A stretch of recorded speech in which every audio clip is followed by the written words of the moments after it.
चलिए, पंजाब के बारे में तो आपने नहीं बोला, लेकिन क्या उत्तराखंड में आप सीएम के फेस हैं? मैं राष्ट्रीय स्तर पर इस बात का हामी हूं कि हमको चुनाव से पहले राज्यों में चेहरे घोषित करने चाहिए ताकि एक स्पष्ट अकाउंटेबिलिटी बन सके। हम लोकल इश्यूज को फोर फ्रंट पर ला सकें, लोकल पर्सनैलिटीज का क्लैश बनाएं और जो राष्ट्रीय मुद्दे हों उनको हम लोकसभा के चुनाव में या जो राष्ट्रीय सवाल होते हैं जैसे कोविड का है, दूसरे तीसरे सवाल है, उन सब पर करें। क्योंकि भाजपा ने जिस तरीके के सोशल मीडिया के अंदर कुछ ऐसे ढोलची खड़े कर दिए हैं और इस तरीके की ब्रिगेड खड़ी कर दी है जिसका काम दुष्प्रचार करना है, हम चाहते हैं उनको कम से कम मौका मिले, इसलिए मैंने ये सुझाव दिया। मगर इसको हमारे राज्य के संदर्भ में भी लोगों ने देखा। मैं तो 2002 में घोषित था, लेकिन मैंने कभी कहा ही नहीं। मैंने कहा महाराज सब मिलजुल करके लड़ रहे हैं और जब जीतेंगे तो सोनिया जी का विशेषाधिकार, सोनिया जी ने जो निर्णय किया हमने हाथ जोड़ करके उस निर्णय को मान लिया। 2022-12 में भी मान लिया हमने हमेशा।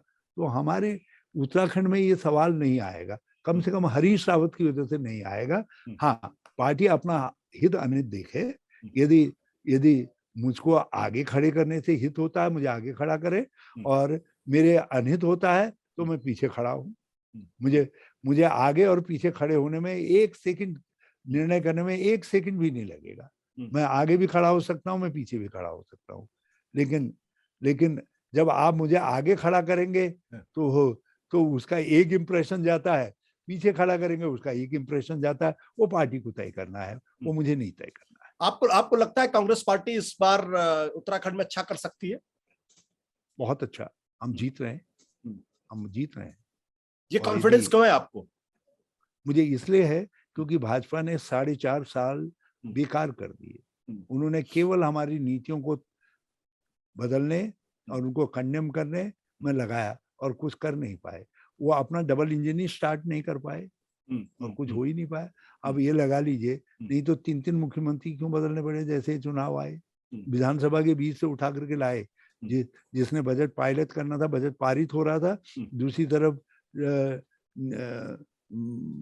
वो चल रहा था, ब्रेकिंग न्यूज चल रही थी कि मुख्यमंत्री बदले जाएंगे करके। दूसरा आदमी जिसको लाए उसको तो ये मालूम ही नहीं पड़ पाया क्यों बना, क्यों गया।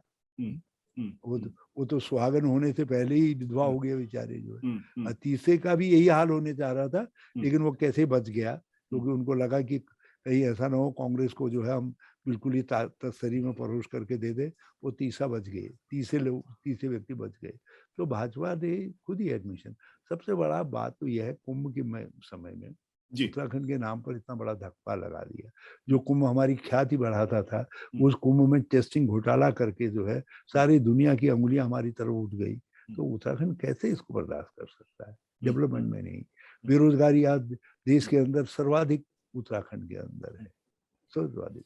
महंगाई इधर चरम पर जा रही है। हमारा पर्वतीय राज्य है, ग्रामीण राज्य है, तो हमारे वहाँ महंगाई की मार और ज्यादा लोगों को पीड़ित कर रही है। तो कुल हालात ऐसे हैं कि भाजपा के लिए कोई उत्तराखंड में स्कोप नहीं है।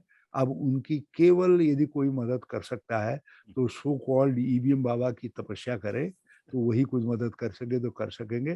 नहीं तो यदि वोट बटन दबाने से हर आदमी के होगा तो भाजपा के लिए कहीं कोई गुंजाइश दूर दूर तक नहीं।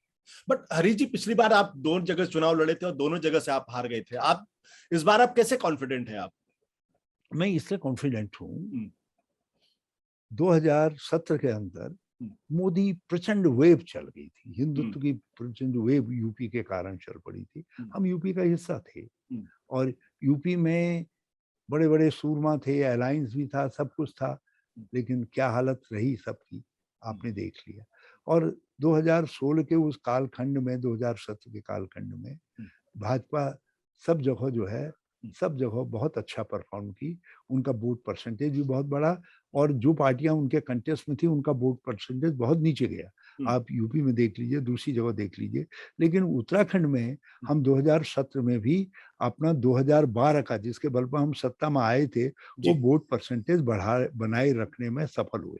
इसका मतलब है उत्तराखंड के अंदर एक ऐसा लॉयल वोटर था जो 2017 की मोदी जी की प्रचंड आंधी में भी कांग्रेस के साथ खड़ा रहा, कांग्रेस को जिताना चाहता था। तो वो लॉयल वोटर आज हमारा सबसे बड़ा आधार है। हमारे पास वो बेस है बना हुआ, और हमको केवल भाजपा की 5-7% एंटी इनकम्बेंसी वोट को अपने साथ जोड़ना है, और ये वाइस वर्सा भी हो सकता है। यदि 7-8% जोड़ लिया हमने, तो ये वाइस वर्सा जैसा 2017 में हमारे साथ हुआ था, 2022 में उनके भाजपा के साथ हुआ। बट मोदी जी तो आज भी सबसे लोकप्रिय नेता है, आज भी उनकी लोकप्रियता चरम पे है। आज भी लोग कहते हैं कि हिंदुत्व की वेव चल रही है। उत्तराखंड के अंदर हम मोदी जी से थोड़ी लड़ रहे हैं, हम तो भाजपा से लड़ रहे हैं, जिसने 3 बट मोदी जी तो रहेंगे ना वहां पे, मोदी जी तो रहेंगे। मोदी जी से जैसे ही मोदी जी आएंगे, लोग कहेंगे यार ये कैसा डबल इंजन था मोदी जी, उत्तराखंड में तो स्टार्ट ही नहीं हो पाएगा, यहाँ के ठंड के लायक मिसफिट है, इसलिए आप दिल्ली में बैठो और यहाँ हमको अपने ढंग का इंजन छांटने दो, क्योंकि उत्तराखंड में उनका डबल इंजन यहाँ स्टार्ट ही नहीं हो पाया। तो इसलिए मोदी जी इस बात को समझते हैं और खुद भी जो है परहेज करेंगे आने से। आपको लगता है वो नहीं आएंगे यहाँ प्रचार करने? आप नहीं, अरे भाई कोई रस्म अदायगी करने तो आएंगे, लेकिन अब वो जानते हैं क्या, जब डबल इंजन स्टार्ट ही नहीं हुआ तो कैसे जवाब देंगे, क्या बोलेंगे बेचारे। वो ठीक है, वो सत्य से परे सब बोल लेते हैं, लेकिन उत्तराखंड के अंदर डबल इंजन इतना बड़ा दिखाई देगा उनका असत्य, तो उसको बार बार देखने क्यों आएंगे वो। सत्य हिंदी का ऐप डाउनलोड करें गूगल प्ले स्टोर पर।